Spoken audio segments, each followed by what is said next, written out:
qu'il n'a pas assez de munitions et que d'ici 2-3 semaines, il en aura carrément plus. On écoute le patron de Wagner. Les forces armées ukrainiennes lanceront une contre-offensive après le 2 mai. Elles sont prêtes à nous couper les jambes. Il y a une trahison au sein même de la Russie. Ils ne nous donnent pas de munitions. Nous en avons encore assez pour 2 ou 3 semaines. Andrei Kozovoy. Ah oui, il parlait russe, oui, ça c'est sûr, donc je peux retraduire éventuellement, mais c'était déjà traduit.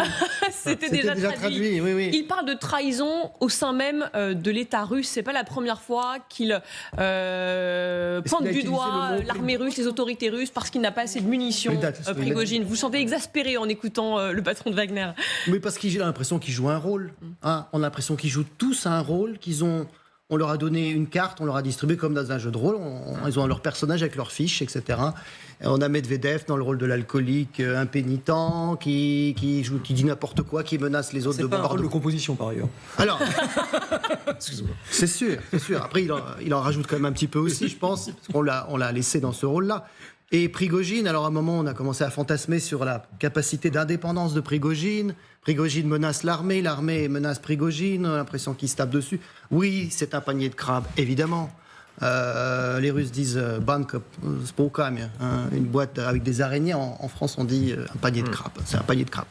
C'est vrai. Mais ils ont tous un rôle à jouer et il ne faut pas être dupe de ça, je pense. Est-ce que cette mobilisation commence à s'étendre vraiment dans la société russe ? Allons à Moscou avec vous, Sergueï Boutman. Vous êtes journaliste russe indépendant, vice-rédacteur en chef de la rédaction L'Écho de Moscou.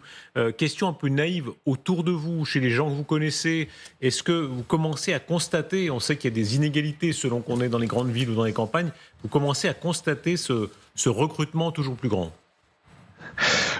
Ce recrutement, oui, parce que ça se ressent un peu partout dans les écoles, avec les programmes nouveaux d'histoire, des leçons de patriotisme et de civisme, etc. Mais vous savez, il y a aussi une autre mobilisation parce que maintenant, c'est toute cette histoire avec disons des mandats électroniques, des gens qui sont appelés et qui seront frappés dans leurs droits de circulation, etc. Il y a toujours des billboards, de la publicité Wagner, publicité service militaire professionnel, mais Wagner, je vois beaucoup plus maintenant sur les routes, et c'est, vous savez, notre rédacteur en chef était accusé de calomnie quand il disait que c'était Prigojine qui avait organisé le groupe Wagner. Et maintenant, après un an plus tard, Prigojine dit c'est moi Wagner. C'est moi le groupe Wagner, mais le jugement, le verdict a été le même. C'était la calomnie. Maintenant, on voit un peu partout, beaucoup plus qu'il y a un an, que pendant la première année de la guerre, de cette opération spéciale, comme ils disent. Voilà, ça se ressent. Oui, ça se ressent. Et d'ailleurs, pendant que vous parlez, Sergueï Boutman, on a pu voir ces panneaux publicitaires placardés un petit peu partout, au bord des routes, dans les magasins, etc. Très très grande, peut-être la plus grande campagne de publicité de recrutement militaire depuis le début de l'invasion en ce moment en Russie, avec ces affiches souvent très virilistes, ces clips aussi diffusés par le pouvoir russe à la télévision, avec en gros un slogan, c'est rends-toi utile, et pour ça deviens un homme. Sois un homme, voilà, c'est le titre de la campagne. Homme, exactement. Sois on a un un homme, petit oui. exemple assez parlant à vous montrer.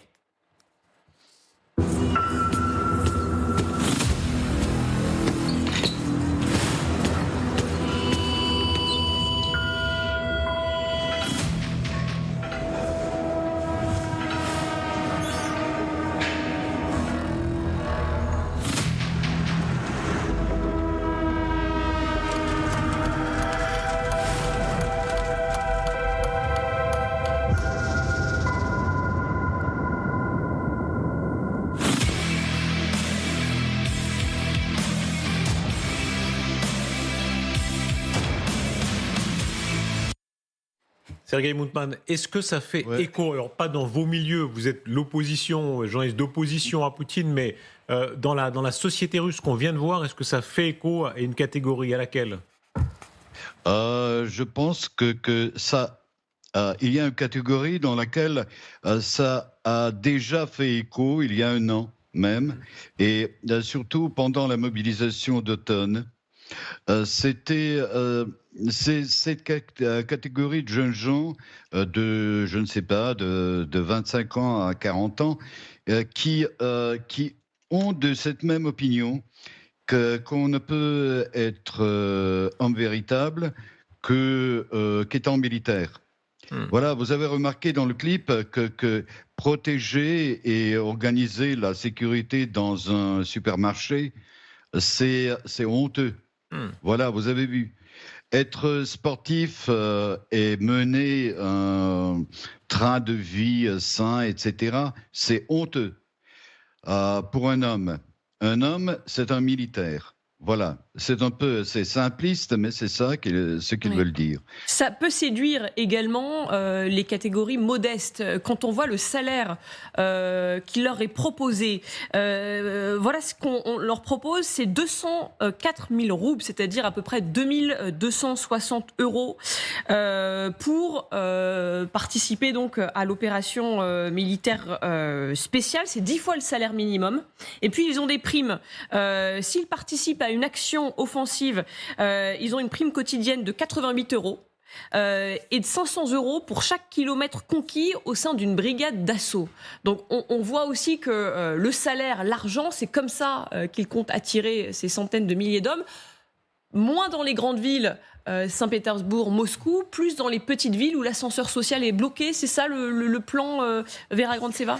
Oui, effectivement, il y avait l'idée de plutôt aller chercher dans les provinces lointaines parce que leur voix, en fait, et les pertes qu'ils ont eues est moins écoutée et moins entendue dans le centre de la Russie, à Moscou et à Saint-Pétersbourg, où les populations sont plus mobilisées pour la contestation sociale. Donc c'était effectivement le choix que le Kremlin a fait. Après, quand on regarde sur la société russe, on se demande est-ce que cette publicité fonctionne.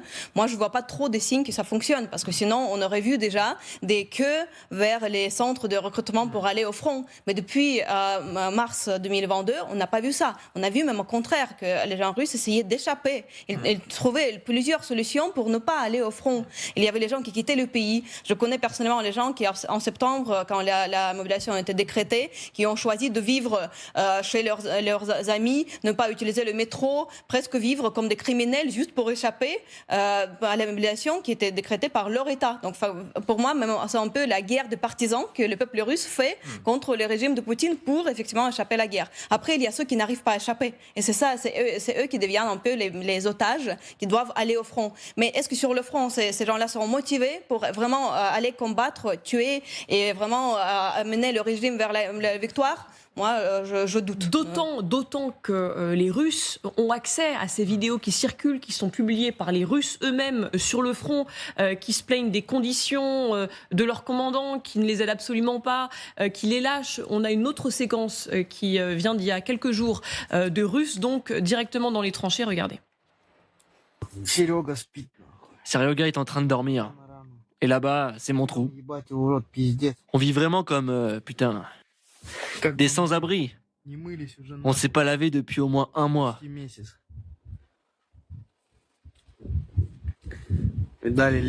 La forêt est complètement détruite. On nous frappe avec des mortiers et des chars pendant que nous sommes assis comme des rats. Tous nos dirigeants sont des tapettes, ceux qui commandent tout ça. Chut. Y a un truc qui fait du bruit? Un drone dans le coin? J'ai un putain de bzzz dans mes oreilles. Bouge, couche-toi par terre. Quelque chose comme ça, les gars. C'est vraiment mauvais ici. Tout ce qu'ils montrent à la télé, c'est des putains de conneries. Les nôtres ne font que reculer. Tous les bois devant nous étaient à nous.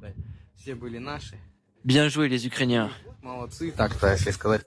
Là, le contraste est évidemment saisissant entre ça et les images qu'on a vues à la gloire des soldats quasi Rambo de l'armée russe. Là, on voit à quel point, évidemment, tout circule. Comme disait Julie, maintenant, avec les réseaux, tout le russe moyen voit tout ça. Quel impact? On ne sait pas. Qui voit quoi, qui est sensible à quoi. Les boucles Telegram, etc., ça circule maintenant. On est au 21e siècle. Voilà. Pour nous, quand même, c'est une société fermée, la société russe. On ne sait pas. Si ces vidéos-là, elles ont une large... La dernière, là, une large diffusion, ça doit peser sur le moral de l'arrière, quand même. Mais est-ce que ça a une diffusion? Est-ce que le traumatisme est encore là? On se rappelle la guerre d'Afghanistan, quand il y avait tous ces cercueils qui rentraient d'Afghanistan. Ça avait miné durablement la société russe. La peur d'aller au front, elle est toujours là.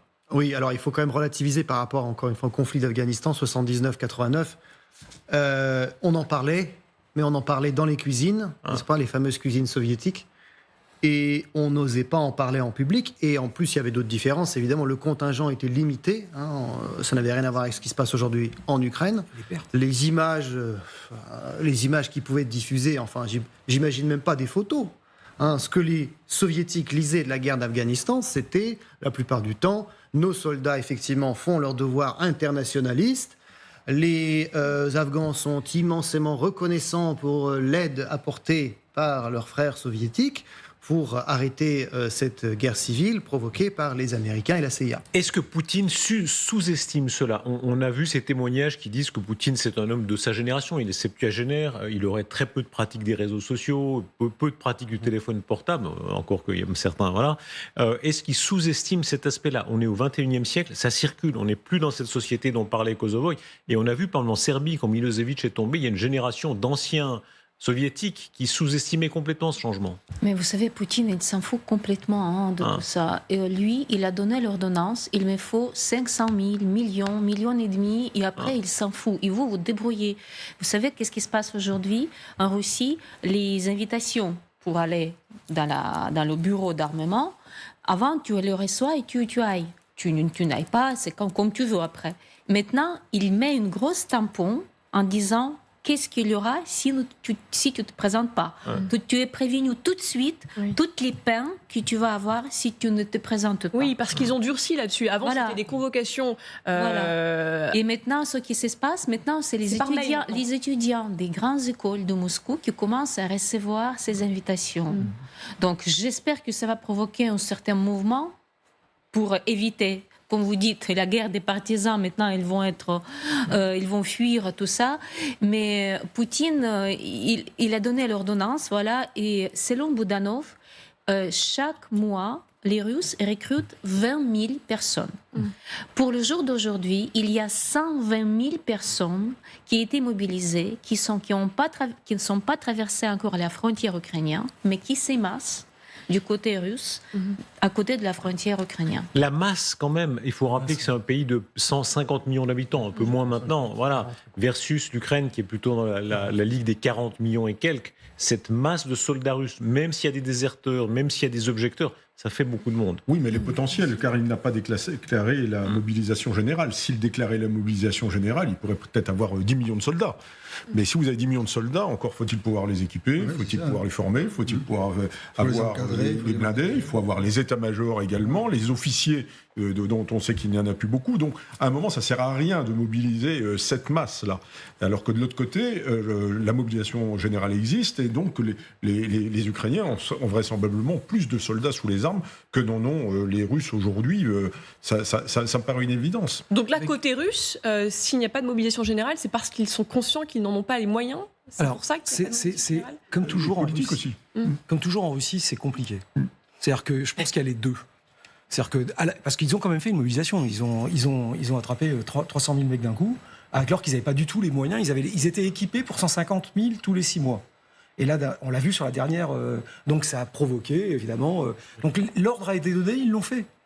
Alors ça a été fait dans le désordre, dans la panique, avec les gens qui couinaient sur les réseaux sociaux, avec tous les trucs qu'on a vus, les gars qui n'avaient pas les chaussettes, ceux qui n'avaient pas les blis, ceux qui avaient ci, ceux qui avaient ça. Mais bon an, mal an, à la fin, ça a quand même fini par être absorbé, cette affaire. Et on les a vus arriver sur le front. Et ils ont quand même fini par combler les trous qu'ils avaient dans leurs tranchées, et même à créer des deuxièmes et des troisièmes et des quatrièmes lignes. Donc c'est toujours comme ça. Moi, je les ai vus pareil quand ils sont arrivés à Grozny. C'était la panique générale, c'était un merdier invraisemblable. Et puis à la fin, finalement, au fur et à mesure, ils apprennent, ils s'organisent. Parce que l'air de rien, ça s'adapte, c'est quand même, il y a des gens. Donc c'est ça qui est compliqué, c'est que c'est toujours entre les deux.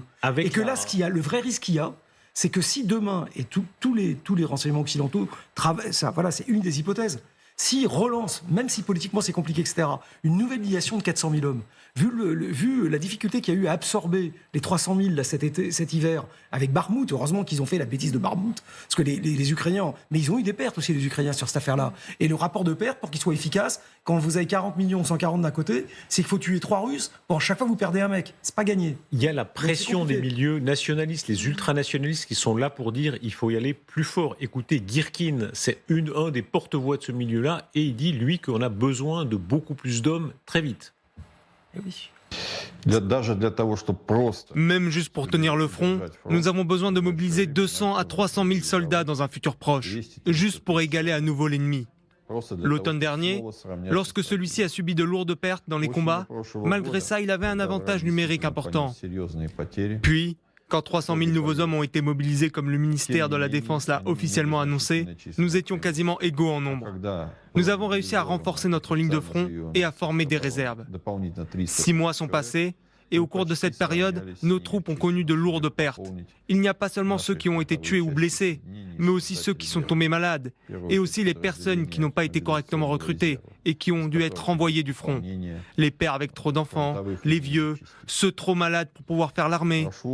Puis il y a aussi ceux qui sont partis, qui ont laissé leur unité, les déserteurs. Je souligne que nos pertes ces 6 derniers mois n'ont pas été faibles. Tout ce temps, l'ennemi a continué sans cesse sa mobilisation. Il continue encore et il a désormais un avantage numérique considérable en hommes. Pas seulement sur le front, mais aussi à l'arrière. Et ce faisant, il constitue des réserves stratégiques qu'il mettra probablement en action lors de l'offensive à venir. Je suppose que nous aurons une deuxième vague inévitable si l'offensive ennemie réussit. Si l'ennemi perce et est capable de mettre en déroute un certain nombre d'unités, de nouvelles devront être formées pour les remplacer. Et les autres devront être renforcées. Il semble peu probable que faire ça aux dépens des réserves formées à l'automne soit possible.